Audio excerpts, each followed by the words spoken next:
In the last video, I made a jointing sled for cutting workpieces at an angle. In this final episode of 3, I'm making all the bits I didn't have time to do before. A cool jig and some safety essentials. Table saw episode 3, here we go.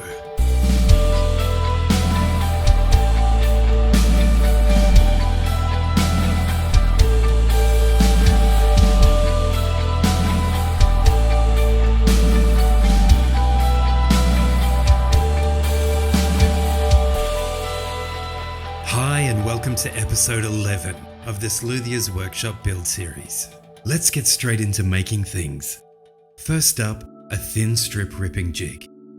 I saw a pretty big YouTuber who I won't name make one of these, and their project just aggravated me. It had all of this extra stuff on it that did absolutely nothing at all, and it was really imprecise. So I thought I'd better show you how I do it, and you can make up your own mind. These jigs are for ripping thin strips on the table saw. They're great for making your own wood binding for instruments. Okay, so I've squared up a piece of plywood and now I'm finding the center. This operation doesn't need to be dead on, you can eyeball it if you want. I just like using my Incra center finding ruler, so this one's going to be centered. Now I'm drawing a curve by hand on only one side. This piece of ply is going to be a template for the ply rectangle you see below it. Once you have a curve you like, it's off to the bandsaw. I cut that curve into another piece of scrap, then I flip the curve half template to do the other side. This is all just for aesthetics really, you could ignore this part completely and just use a rectangle. This is a jig I'll use a lot, so I figure I'll make it a bit presentable. Next, I trace its width onto another piece of scrap, then cut that out also. I'm giving away free CAD files for this jig as well as a plan, so help yourself to those below. What we're looking at here is a piece of aluminium mitre bar, the base for our jig and the top part of our jig. I'm dry fitting them to get a feel for sizing and also to work out where this bearing assembly is going to go. It's just a skateboard bearing spaced out on either side with washers and a bolt going through it. The bearing is going to take up space where some of this wood in the bottom piece of the jig is, so I'm sketching out a slot so it can travel freely. This base piece will eventually mount to the mitre bar, and the top piece, which holds the bearing, will mount to them both. This piece is hidden, so I'm not trying to be too fussy about perfection there. I cut the slot back at the bandsaw. Then I load up the drill to make the hole for the bearing bolt.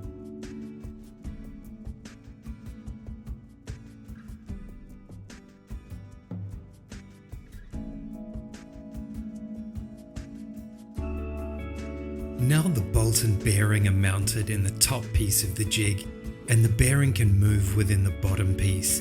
Now the slot has been created. I use the base part as a template to draw the cut line on the mitre bar. I mark which piece I don't want to use, then take it to the bandsaw to cut. You can see a little piece of wood there with an angle cut into it. I'll show you what that's for in a minute. Next, I neaten up the aluminium bar on the linisher to round off any corners that may catch in the slot.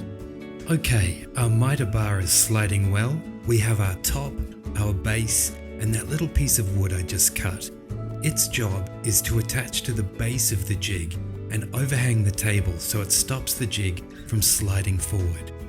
Before I glue it on though, I drilled 2 holes through both top and bottom pieces.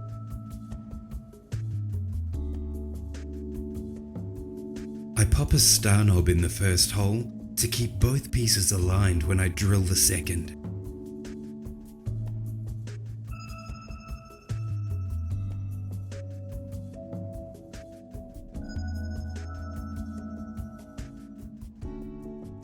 Now I check that the second star knob fits properly. It does, so I can take it to the linisher for a quick cleanup. I'm just evening up the sides here, being careful not to sand my star knobs.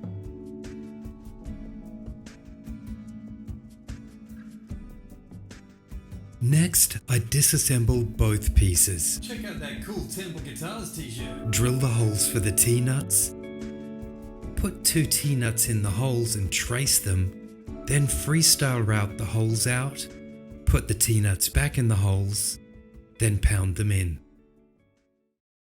The jig is mostly made, but in order to be adjustable, the top piece has to slide across the bottom piece. Now the holes are drilled, I know where I want my slots. I recently upgraded my CNC machine, and here I'm going to use it like a manual milling machine.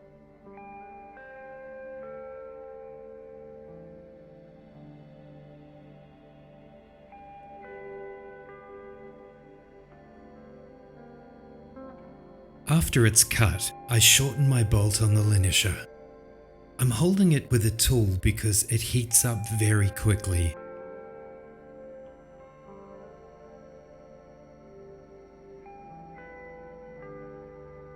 Now I can reassemble my bearing assembly and fit it to the jig. You can use anything you have laying around for this assembly. All it has to do is spin.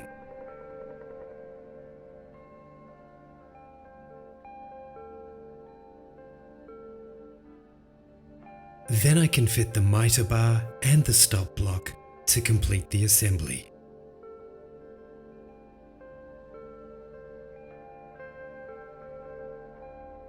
I'd just like to take this opportunity to link you to my Patreon and merch stores.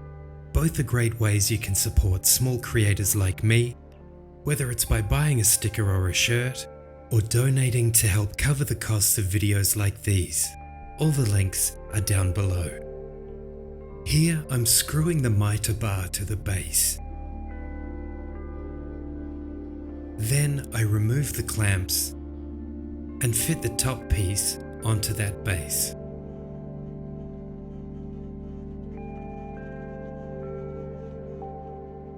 I screw in the star knobs, but don't tighten yours yet.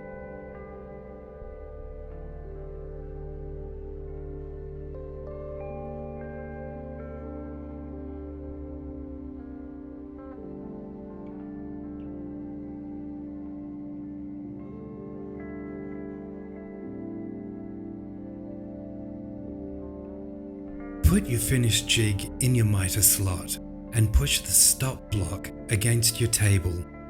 Drop your workpiece and slide your fence over. You adjust the star knobs to determine the width of the cut, and when you're happy, lock the fence in place. Then you can rip your strip. You may be thinking that you could do the same thing just using your fence, and you'd be right. It's not a safe way to operate the saw though. The real beauty of this jig lies in its repeatability. With one strip ripped, all I do is drop the workpiece again and slide the fence into it. The width of the strip has already been set. Now, when I complete my second cut, we see that both strips are identical in width. And that's how you do that. Next up, push sticks. I've included free CNC files and plans for my planer style push sticks and a couple of others down below. In this example though, I'm going to freestyle a couple of quick push sticks out of scrap. I love using scrap, and because push sticks tend to get eaten up over time, you can just grab some more scrap. This red push stick came with my saw, and I don't like the angle of the handle, so I'm just going to flip it. If you don't have one to trace, it really doesn't matter, just sketch something up. It's easy. I wanted this one to have a slightly smaller lower jaw so I can cut thinner boards with it. Once you have an outline you like, simply cut it out on the bandsaw.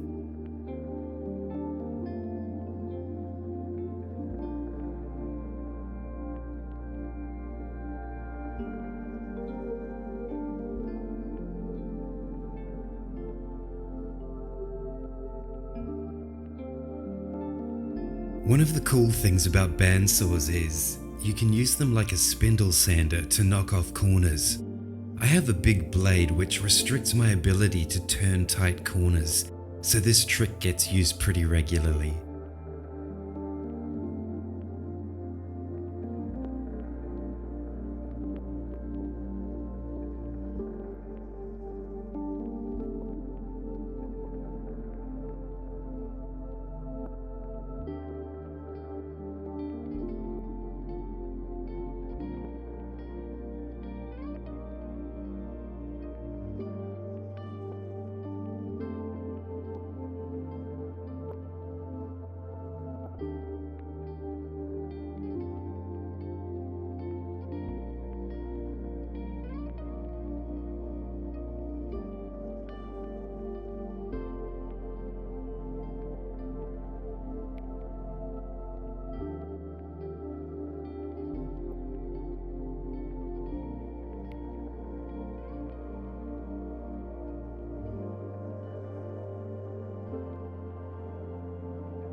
Okay, we've got a shape, and I like the way it handles.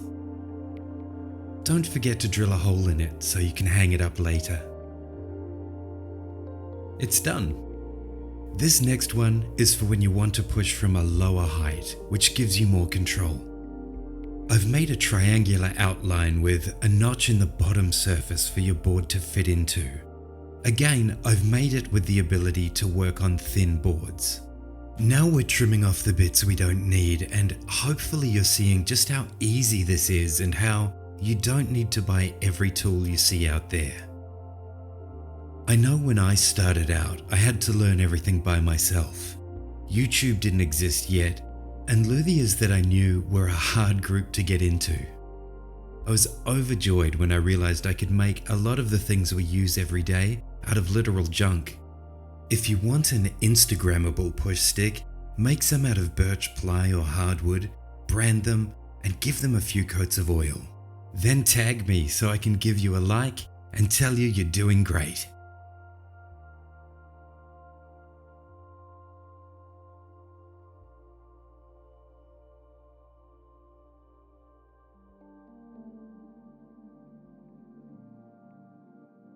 That's our shape.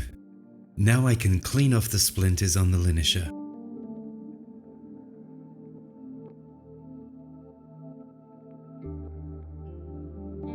You could use this as is, but I'm going to bang out a quick handle for this one.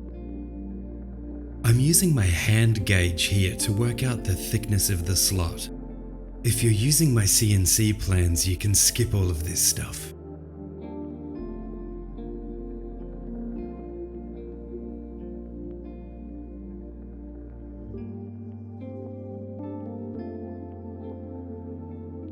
I'm setting out my handle slot. We don't want an uncomfortable rectangle, so I sketch in a simple curve to round out the corner. If Bob Ross was a woodworker, he'd say, "Now let's come right down in here and give him a little friend." So that's what we're going to do.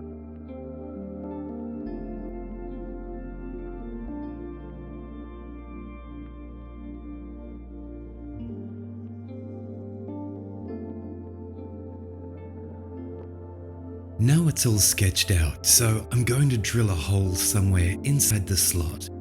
And then I'm going to show you how to lose all of your fingers. Needless to say, you should never ever do this. Always put your workpiece down on a bench and clamp it down. Having survived that, I'm cleaning it up on the oscillating spindle sander, and then a little bit more with a razor file.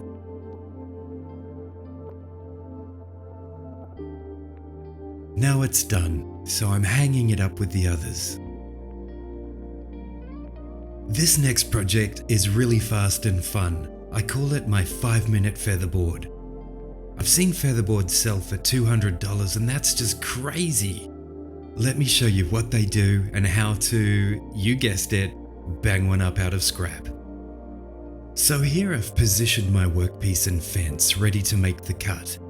Push these featherboards up against the workpiece and let them bend a little. This pushes the board up against the fence. You can also use featherboards on the fence to push downward if you like. The great thing about them is the board gets caught if it tries to come back at you, so they're great for increasing safety in your workshop. So as I push the workpiece through the blade, the push stick is holding it down and the fence and featherboards are wedging it between them, so the workpiece is less likely to twist as it goes through the blade, causing kickback. Let's make one. Here's a piece of crappy melamine from the trash. Draw the top part of a rainbow on there, and, well, that's it actually. I take it to the bandsaw and cut out our rainbow. Then I just hack lines into it. You can take your time if you want, but I just blasted a bunch of lines out of this one and it works great. Here's the proof. I clamped this monstrosity to the table saw a tiny bit past the workpiece and pushed it through. You can make a rectangular one instead if you like. Free files down below. I'd like to thank you for joining me for this episode. Normally at this point, I let you know what's coming next time, but even I don't know. So I guess it's going to be a surprise for all of us. I hope to see you then.